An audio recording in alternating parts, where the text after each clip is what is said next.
Bueno, en este video vamos a hablar de nuestro proyecto, que es un coche que armamos a base del sistema piñón cremallera.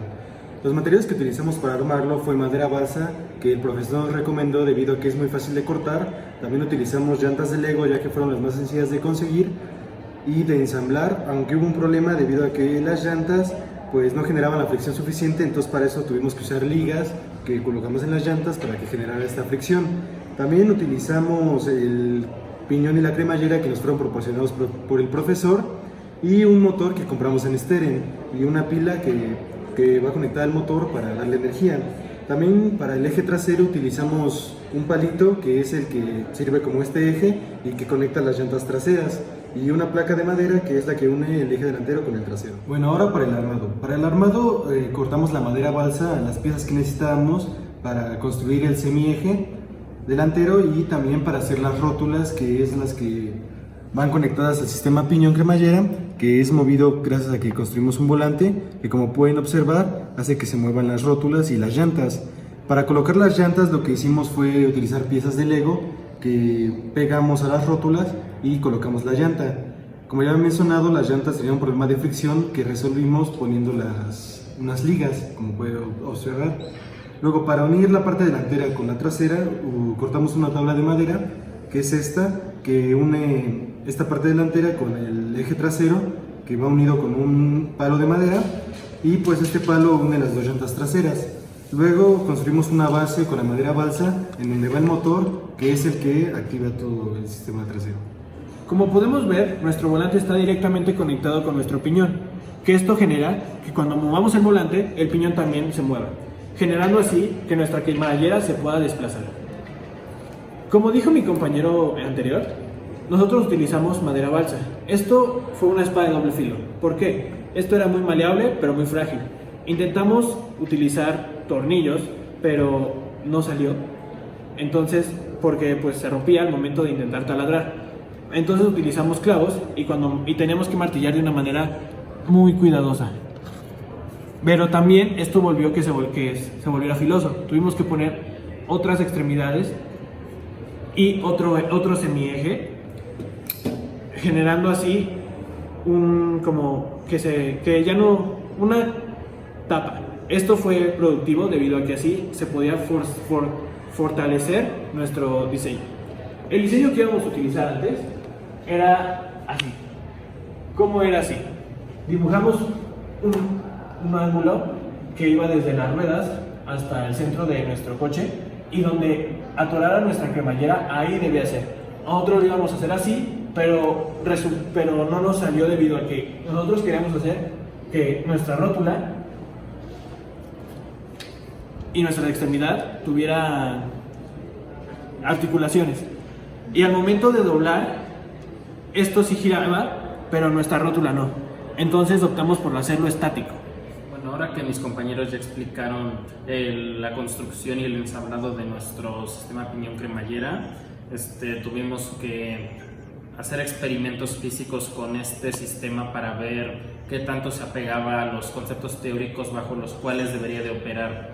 Entonces, lo que necesitábamos era relacionar el ángulo que gira el volante con el ángulo que rotan las llantas. Esto se puede lograr calcular con la geometría de Ackermann. ¿Qué es la geometría de Ackermann? Bueno, pues para que un automóvil gire, por decirlo así, cuando nosotros giramos el volante, para que un automóvil pueda dar la vuelta, se necesita que la velocidad en la llanta, en este punto, en el punto en el que la llanta toca el piso, sea igual a 0. ¿Cómo se logra esto? Si ustedes se fijan, cuando giramos una llanta, el movimiento rotacional de la llanta, el resultante siempre, si lo vemos tangencialmente en este punto, va hacia atrás, como se puede ver en este diagrama. La trayectoria, la velocidad del vector va tangencial a la trayectoria de la circunferencia, y este empuja hacia atrás este vector. Ahora, el movimiento del coche tiene que ir hacia adelante. Entonces, ¿qué sucede? Que estos vectores se cancelan y nuestra velocidad da igual a 0. Con este precepto podemos hacer que el coche gire. Sin embargo, ¿qué pasa si la llanta gira en un ángulo equivocado? Si, por ejemplo, esta es una vista aérea de nuestra llanta. Si nuestra llanta girara si nuestro movimiento rotacional fuera hacia un lado y la llanta y el coche se dirigiera hacia otro lado, entonces como los vectores no están orientados en la misma dirección, habría un vector resultante. ¿Qué sucedería? Que este vector resultante sería el que empujaría a las llantas a la dirección del vector resultante. Entonces el coche no sería en la dirección de las llantas, sino del vector resultante. Por esto es importante que las llantas tengan el ángulo correcto. ¿Cómo lo medimos en nuestro coche? Con la geometría de Ackermann. La geometría de Ackermann es la geometría ideal que debería de tener un automóvil para que sus llantas giren en radios diferentes. ¿A qué me refiero con radios diferentes? A este diagrama. Si vemos este diagrama, vemos que aquí tenemos el eje de las llantas traseras y el eje de las llantas delanteras. Para que un coche pueda girar y que las llantas no sufran fricción y no se erosionen, cada llanta debe de ser capaz de girar a una velocidad diferente. Esto lo podemos ver en nuestro modelo. Cada llanta gira independientemente. Entonces, para que suceda esto, si un coche da la vuelta, esta llanta debe tener un ángulo diferente y esta llanta debe tener un ángulo diferente, de modo que cada llanta tenga su propio radio, cada llanta gira en torno a un radio. ¿Por qué es esto? Porque si nos fijamos, la llanta, por decirlo así, interna del automóvil con respecto a la curva tiene que recorrer menos distancia, mientras que la llanta externa, por esta diferencia, tiene que recorrer mucha más distancia en el mismo tiempo en el que lo hace esta llanta. Por eso necesitamos que las llantas giren a velocidades diferentes, a la velocidad que cada llanta necesite. Entonces, con base a esto se desarrolló la geometría de Ackermann. ¿Cómo funciona esta geometría? Funciona en que las llantas traseras y las llantas delanteras giran en radios separados. Es decir, este es un radio, este es un radio y este es un radio. Si proyectamos los radios de las circunferencias en las que debe de girar cada llanta, tenemos la geometría de Ackermann, donde delta R es el ángulo que debe de tomar esa llanta con respecto a la geometría de Ackermann, la llanta interna, y delta L es el ángulo que debe tomar la llanta externa con respecto a la geometría de Ackermann.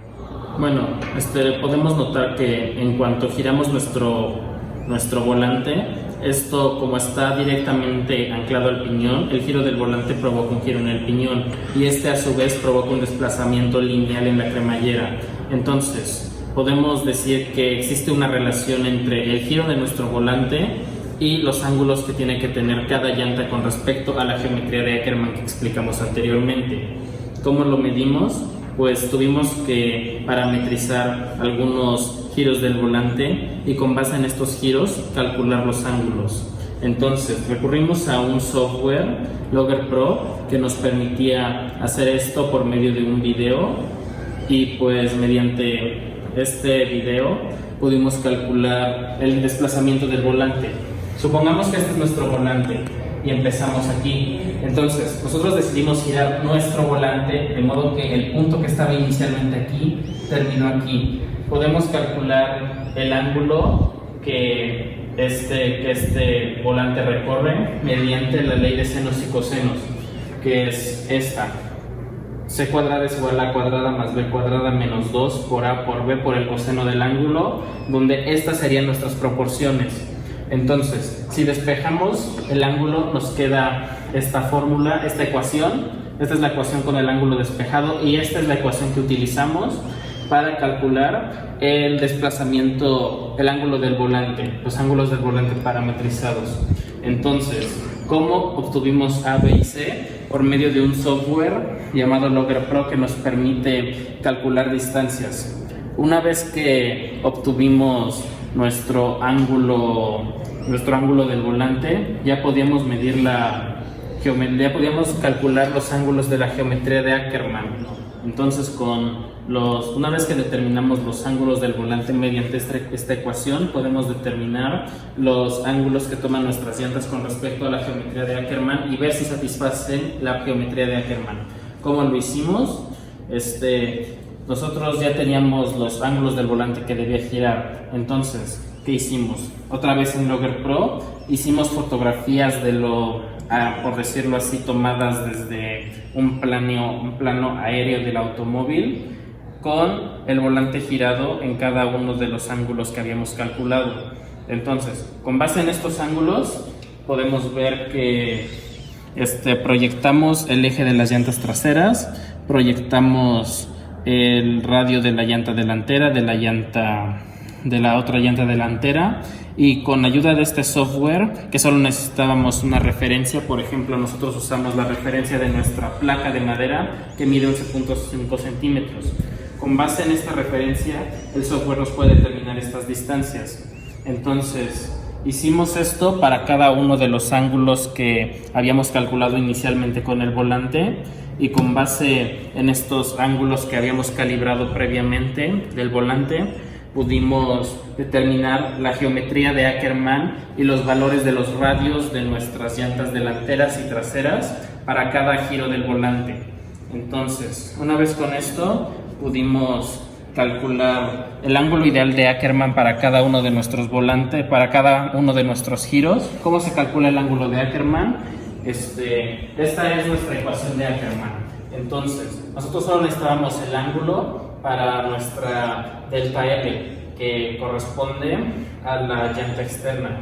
Entonces, con base en esto, despejamos obviamente cotangente de delta L, que se puede ver como 1, la tangente se puede ver como 1 entre la cotangente de delta L, y si vemos nuestra ecuación es igual a T entre L, donde T es la distancia desde el centro de las llantas traseras, delanteras y traseras, y desde el mismo centro, pero con el largo del vehículo. Entonces, con estas dos medidas pudimos calcular el ángulo de Ackermann ideal para cada uno de nuestros giros.